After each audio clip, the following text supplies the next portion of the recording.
જય દ્વારકાધીશ। આજે વહેલા નીકળી ગયા બેટ દ્વારકા જવા માટે। બેટ દ્વારકા ગોપી તળાવ નાગેશ્વર એ બાજુ જવું હતું।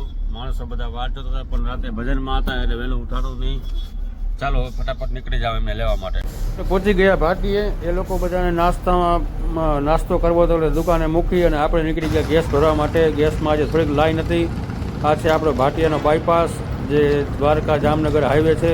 માણસો બધા આવી ગયા અને બેસવા માંડ્યા ગાડીમાં એટલે આપણે નીકળી ગયા નદાણા થઈ અને આપણે લીંબડી દ્વારકાવાળો જે હાઈવે છે એ લીધો છે।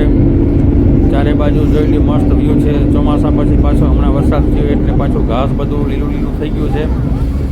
અને આ પવનચક્કીના જે થાંભલા ચારે બાજુ મસ્ત એનો પણ વ્યૂ દેખાય છે। આપણે પાછા સીએનજી થોડુંક ચેક કરાવી લીધું અને નીકળી ગયા આપણે હવે દ્વારકા જવા માટે।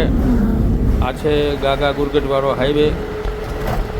ટૂંકણી સાઈડમાં રહી જાય અને જો આ મસ્ત નાગેશ્વરની બાજુમાં તળાવ જે ડેમ છે એક નાનો એવો, ત્યાંથી પછી આપણે આગળ જઈશું નાગેશ્વર, ગોપી તળાવ, બેટ દ્વારકા એવો બધો આજનો પ્રોગ્રામ છે આપણો। આ પહોંચી ગયા આપણે નાગેશ્વર।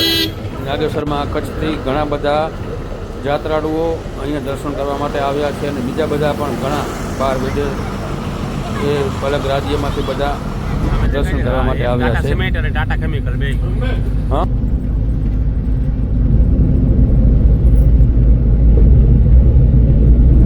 ગાડી મૂકી દીધી પાર્કિંગમાં અને આપણે ચાલી ગયા પગપાળા।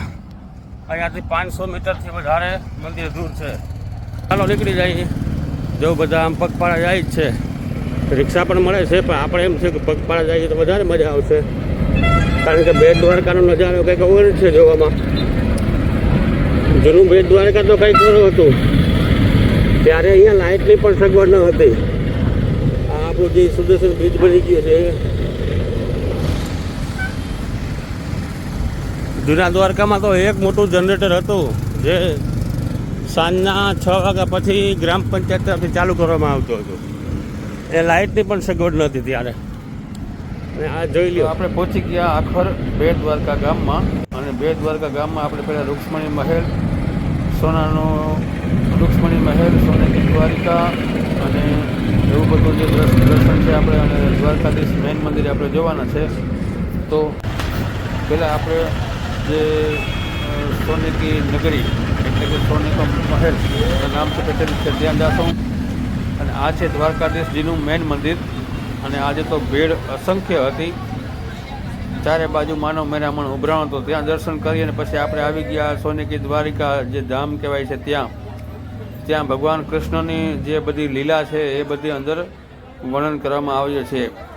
ત્યાંથી પછી આપણે ત્યાં અંદર જવા માટે ટિકિટ કાઉન્ટર ઉપરથી ટિકિટ લેવી પડે અને 40 રૂપિયા ટિકિટ છે પર વ્યક્તિની। સોનેકી દ્વારિકા પાવન ધામ પ્રવેશ દ્વાર અંદર જોવા માટે 50 રૂપિયા, 40 કે 50 રૂપિયા ટિકિટ છે।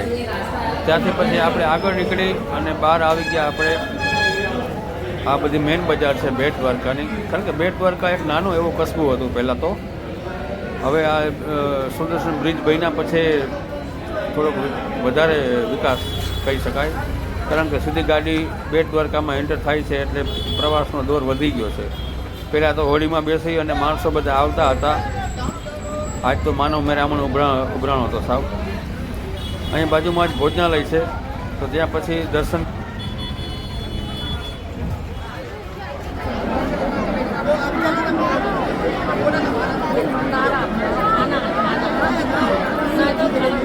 દ્વારકાધીશનું મેઇન મંદિર પાર કરી અને પછી આપણે જવું છે પ્રસાદી લેવા માટે। દ્વારકાધીશનું મેઇન મંદિર છે અને આ બધા અહીંયા પ્રસાદી લેવા આ મંદિર તરફથી બધી સુંદર વ્યવસ્થા કરવામાં આવે છે। તો આ વિડીયો આપણને કેવો લાગ્યો ચોક્કસથી જણાવજો અને અમારી ચેનલને લાઈક કરજો, સબસ્ક્રાઈબ કરજો જેથી કરીને આવા વિડીયો આપણને મળતા રહે। જય દ્વારકાધીશ, જય રૂક્ષ્મણી।